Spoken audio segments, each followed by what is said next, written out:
دكتور محمد، في سؤال بيدور في ذهننا كتير جدا، عامل بالظبط زي السؤال بتاع البيضة ولا الفرخة. مين فيهم الأول؟ مين الأصل؟ هم قالوا إن البيضة الأول، صح ولا الفرخة الأول؟ الفرخة. لا، الفرخة عشان هي اللي تبيض البيضة، صح كده؟ او الفرخه جت منين؟ ما جت من البيضه. هنفضل نسأل كتير. بالظبط.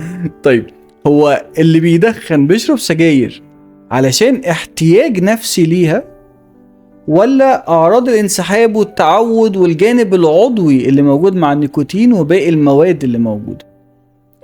هو انا بتهيألي الاتنين بيكملوا بعض. اللي بدأ التدخين موافق مع حضرتك. بدأ كعادة، او بدأ ان هو بيجرب، وبعدين بدأ يتعود عليها. لما بدأ يتعود عليها بقى في احتياج نفسي، او العكس، ان شخص كان عنده احتياج نفسي ان هو يدخن، عايز يظهر بصورة معينة، او عايز يعوض احساس معين، او ايا كان، فبدأ يتعود عليها وبدأت عادة. يعني إن هي فعلا السجاير مع الوقت هي بتبقى عبارة عن سلوك بواجه بيه الضغوط الحياتية بتاعتي. يعني بنلاقي مثلا لو حد قرر إن هو يبطل سجاير، هو كان رابط السجاير في الأول بالتوتر والقلق، فمجرد إن هو بطل سجاير أنا خلاص مبطل والدنيا هادية حواليا أنا كويس جدا. ده على عصبني نرفزني، اطلع السيجارة، اطلع السيجاره، طب هستلف سيجاره، طب هاخد من اي حد في الشارع سيجاره، انا خلاص مش عارف. فهنا كانت المشكله ان انا ربطت السجاير بسلوك، فما بقتش عارف ان انا اكسر الارتباط الشرطي اللي حصل. فهنا برضو بيجي في حته العاده والسلوكيات دور الجلسات والعلاج النفسي، ولكن بيجي دورنا برضو مع حضرتك في الجانب العضوي في الحتة بتاعت النيكوتين والإدمان بتاعها، وإن أنا مش عارف أتخلص من النيكوتين. وإزاي تنصحنا إن إحنا ممكن نخلص بعد قد إيه من الشعوذة الجسدية؟ طيب احنا بالنسبة لنا عشان يجي مريض او مدخن، احنا مدخن بنسميه مريض لان هو عاجلا او اجلا هيحصل فيه مشكلة. فاحنا لما بيجي لنا مدخن ونيجي ويبقى عايزين نعرف هو في انه درجة من التدخين، الاول بنشوف صدره عامل ازاي، هل بدأ يتأثر فعلا، هل بدأ يبقى عندنا سد رئوية، بدأ يبقى عندنا نهجان، بدأ يبقى عندنا كحة، وهكذا. وبنصنف الدرجة بتاعته، شوف هو بيدخن قد ايه في اليوم ولمدة كام سنة، بيشرب علبة في اليوم، بيشرب سيجارة واحدة في اليوم، بيشرب 3 علب، بيشرب 7 علب. هو في الرقم 7 علب ده موجود؟ انا شفت رقم 9 علب. 9 علب في اليوم؟ وما كنتش الرقم فاهم ده هو أنا ما بيعمل كده شفتوش. ازاي. يعني انا حتى سألته، قلت له طب انت بتجيب وقت منين؟ هو 9 علب ده ما بياخدش نفس هوا. ما بياخدش نفس خالص، وفعليا حد زي ده بيبقى صدره متدمر. فكل كاتيجوري، كل فئة منهم، من المدخن البسيط، المدخن المتوسط، المدخن الشره، كل شخص له طريقة معاملة معينة. والإقلاع عن التدخين هو برنامج المفروض يبقى تailored على العيان، يعني متفصل عليه. مش كل واحد هيجي ممكن اقول له بطل بنفس الطريقة بتاعت زميلك اللي بطل بيها. انت بتشرب سجاير مختلفة، انت بتشرب عدد مختلف، عدد سنين مختلف، حالتك الصحية مختلفة. لكن لو احنا اتكلمنا على النيكوتين بصفة خاصة، في حاجات بتعوض النيكوتين ده. لو احنا عندنا مدخن شره مثلا، حد بيشرب 2-3 في اليوم، لما يجي يبطل هيحس بأعراض انسحاب قوية، ما هياش بسيطة، صداع وعدم تركيز ووشه يصفر ونرفزة والكلام ده كله، ونومه يتلخبط وشهيته تتلخبط، وقصة كبيرة جدا. طيب انا ما ينفعش اقول له بطل النهاردة، لازم اديله شوية تعويض. ففي حاجات، في باتش نيكوتين، في جام نيكوتين لبان، في سبراي دلوقتي طالع لسه نازل بقاله فترة نيكوتين، وحاجات كتير قوي. لكن هل ده ينفع لكل الناس؟ لا طبعا، لان المدخن اللي بيشرب نص علبة في اليوم، اللي بيشرب 3-4 سجاير في اليوم، انا مش محتاج اديله ده. كلام حضرتك حلو جدا في النقطة دي، إنها لازم حتى الأدوية، وده بينطبق علينا إحنا. أنا عندي كذا نوع علاجي ينفعني إن أنا أقلل أعراض الانسحاب ده. إن أنا ممكن يبقى عندي طريقة تانية أساعد المدخن بيها، إن أنا أشوف هو بيشرب سجاير ليه. يعني هو الموضوع لو مبني على توتر وقلق نفسي، هو فعلا النيكوتين في أول التعاطي خالص بيشتغل كمضاد للتوتر والقلق. بالظبط. بعد وقت لا، انا ببقى محتاج السيجاره والنيكوتين اللي فيها عشان ابقى متوتر وقلقان بالشكل العادي بتاع زمان، خلاص ما هو اثر لي على الكيمياء المخيه بتاعتي. فهنا في الوقت ده انا هقدر اساعده بالادويه، لكن لازم كل دواء هو بيشتكي بايه تاني، هو عنده مشاكل صحيه ايه. عنده مشاكل نفسيه ايه، فده اللي يخليني اختار له وايف له العلاج عليه.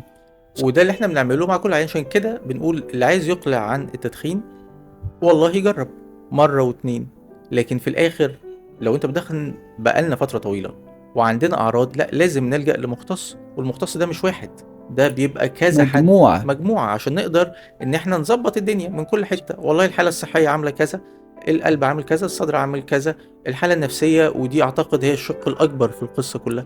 يعني الموضوع مش بيبقى مجرد نيكوتين جم، ان انا لا عايز طبعا. ابطل يلا هناخد نيكوتين جم ويلا نبطل خلاص. لا طبعا، لان هو ممكن يعاني من مشاكل تانية كتير.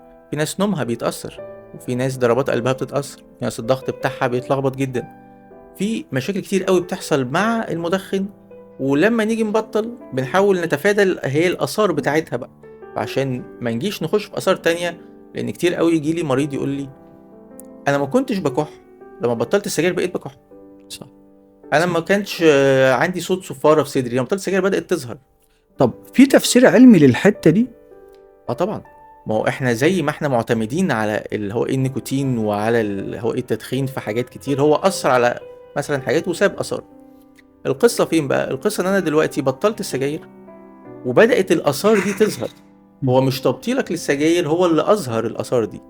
ودي نقطة ناس كتير يقولوا طب ما انا ارجع اشرب تاني ايوه يعني بالظبط، عشان صح، دي النقطة بسمعها كتير. انا كنت انا صدري كويس. كان متعايش، انا كنت مبسوط لا، هو وبلعب حضرتك ما كورة. كنتش حاسس بالوضع عامل ازاي، لكن لما بطلت بدأت تحس، الاعراض تظهر. بدأت تظهر حاجات مع شوية الأعراض الانسحابية اللي هي القلق والتوتر وشوية التعب ده، يبدأ الموضوع يكبر في دماغك. لا ده أنا عيت لما بطلت السجاير، في حين إن مش ده الطبيعي طبعا. طيب هو شرب السجاير ممكن يأثر على الأسرة بتاعتي، إذا كان أولادي أو زوجتي، إذا كانت حامل، إذا كانت عندها أزمة صدرية، عندها أي مرض، أو عندها كوليسترول، دهون ثلاثية؟ طيب الأول إحنا عايزين نقول إن إحنا دايما بنتكلم على المدخن إن هو راجل، بس هو الحقيقة إن نسبة كبيرة أوي من المدخنين رجالة وستات يعني. فالآثار بتشمل الاتنين، سواء كان راجل مدخن كانت ست مدخنة. هنا في آثار صحية كتير وهنا في آثار صحية كتير. على الأسرة طبعا بتأثر ماديا. هو المدخن بيصرف قد إيه في السجاير على الشهر؟ والسجاير غليت اليومين دول، صح؟ فبيصرف كتير. بتأثر لو حد عنده حساسية في البيت، بتأثر على الطفل. الأم المدخنة لو هي حامل، في عرضة الطفل اللي هو الجنين معرض جدا إن هو ممكن يحصل تشوه لا قدر الله.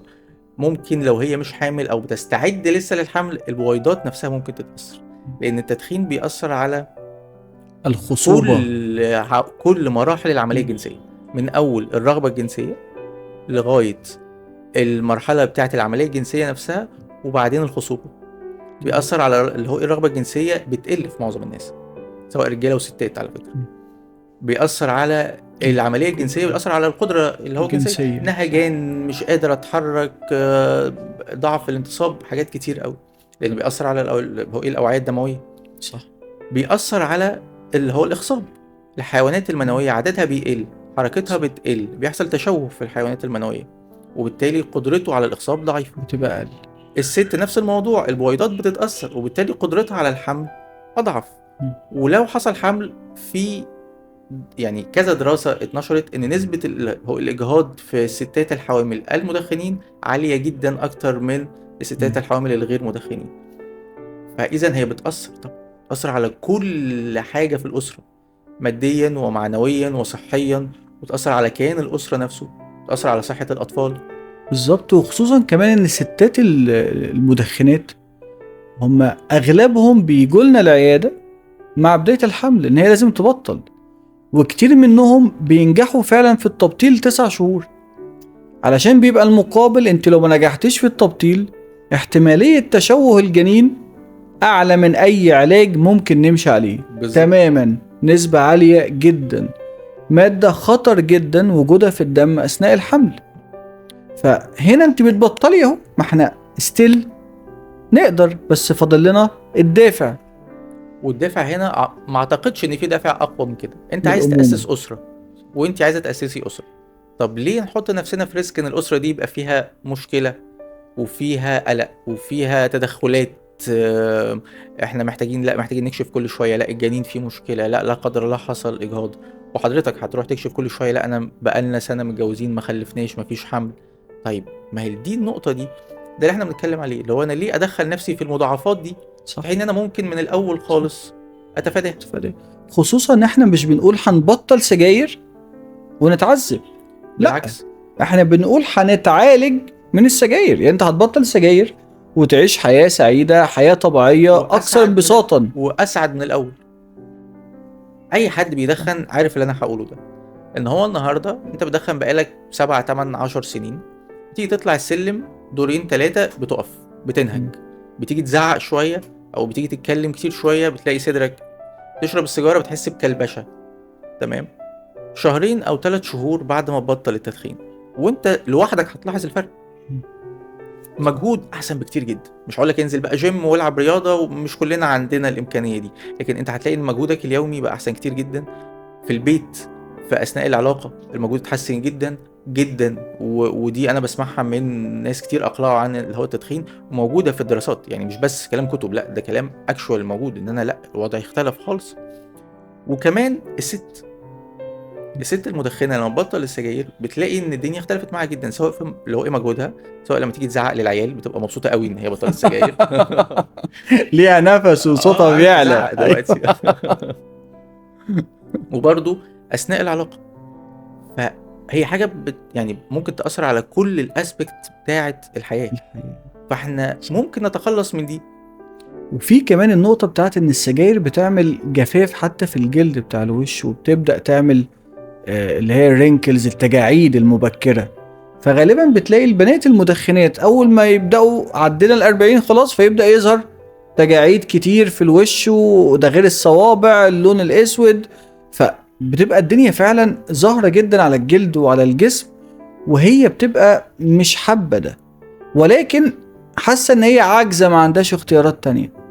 لكن لو فكرنا بشكل علمي ومنطقي، لا، احنا عندنا اختيارات، في اختيارات كتير نعيش احسن. في اختيارات كتير، وهو متوقف الاختيار على الرغبه وعلى الاراده. صح كده؟ صح. انا عايز ابطل عشان ابقى احسن، وانا مصمم ابطل عشان ابقى احسن. وفي نقطه تانية غير تدخين السجاير بس، ان احنا عندنا نسبه كبيره من البنات بتدخن شيشه. يعني هي نسبه كبيره الحقيقه، يعني يمكن النسبه الاكبر يعني بيدخنوا الشيشه عن مش السجاير. مش السجاير. وبرضه الشيشه ليها اضرار، والدليفري التوصيل بتاع المواد بتاعتها اعلى من السجاير بكتير. والاخطر من كده ان الشيشه اكتر حاجه بتسببها في الصدر هي الاكياس الهوائيه اللي اتكلمنا عليها المره اللي فاتت. الحاجه الخطر والمؤلمه واللي بتحول الرئه لغشاء رفيع ده. بالظبط، دي بتحصل اكتر بكتير مع الشيشه. فاحنا بنخش في قصه تانية خالص بقى.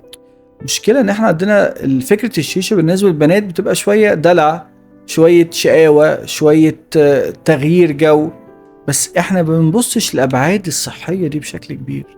بالظبط. وللاسف الابعاد دي ما بتبانش غير متاخر.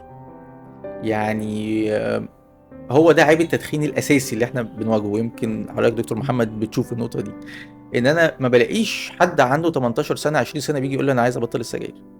لا، انا بلاقي حد عنده مثلا 40 سنه 45 سنه 50 سنه. ليه؟ لان هو بدا يحس بالفرق، بالمضاعفات بتاعتها، وهي حاجه خبيثه جدا بتظهر مضاعفاتها متاخر قوي لكنها تراكميه. فلما يجي لي حد مثلا عنده سد رئويه وكان مدخن بقاله 20 30 سنه، و20 30 سنه ده رقم صغير بالمناسبه، مش كتير، ما هوش كتير، وجالي بسد رئويه، طب انا هخف صدري هيرجع زي الاول؟ ما بقدرش اقول له للاسف. هو فعلا حتى بدأنا نشوف السجاير ادمانها بيبدأ من سن 15 16 سنة بعدد كبير، في اعمار اقل من كده خصوصا لو الاب مدخن، لكن 15 16 سنة ده سن معتاد. فلما يقعد 20 سنة يشرب سجاير هو لسه عنده 35 36 سنة، فهو لسه في اول الدنيا فعلا. بالظبط. ففكرة عدد العقود الزمنية الكتير اللي بتضيع مع السجاير هي فعلا ويبدأ يجي في السن ده عايز يتجوز، ده هو لسه هيبتدي حياته بقى، يعني 35 سنة ده لسه هيبتدي يفتح بيت ويبدأ يتجوز، يفاجئ ان في مشكلة. صح، كلام حضرتك صح، خصوصا كمان ان السجاير زي كل المواد الادمانية التانية في لفظ بلدي كده بيتقال عليها، يقول لك انا ركبت الزحلية. ركبت الزحلية يعني انا قاعد على قمه الزحليه وبدات اتزحلق، سبت نفسي انا هوب، ما لقيتش نفسي وما حسيتش بنفسي الا وانا لامس الارض، مخبوط في الارض، اللي هو وقعت ناحيه القاع. فالسجاير انا بشرب، انا عادي، انا بلعب كوره على فكره وانا بشرب سجاير، انا بتنطط، انا بنزل اجري ماراثون وانا بشرب سجاير، لكن ما بحسهاش الا على المدى الطويل زي ما حضرتك ده بقى على وضحت. اول الزحلية. صح، على اول الزحلية صح. دكتور محمد، حقيقي المقابله مع حضرتك جميله جدا، ميرسي جدا. شكرا الله جدا يخليك يا دكتور لحضرتك. محمد. ميرسي.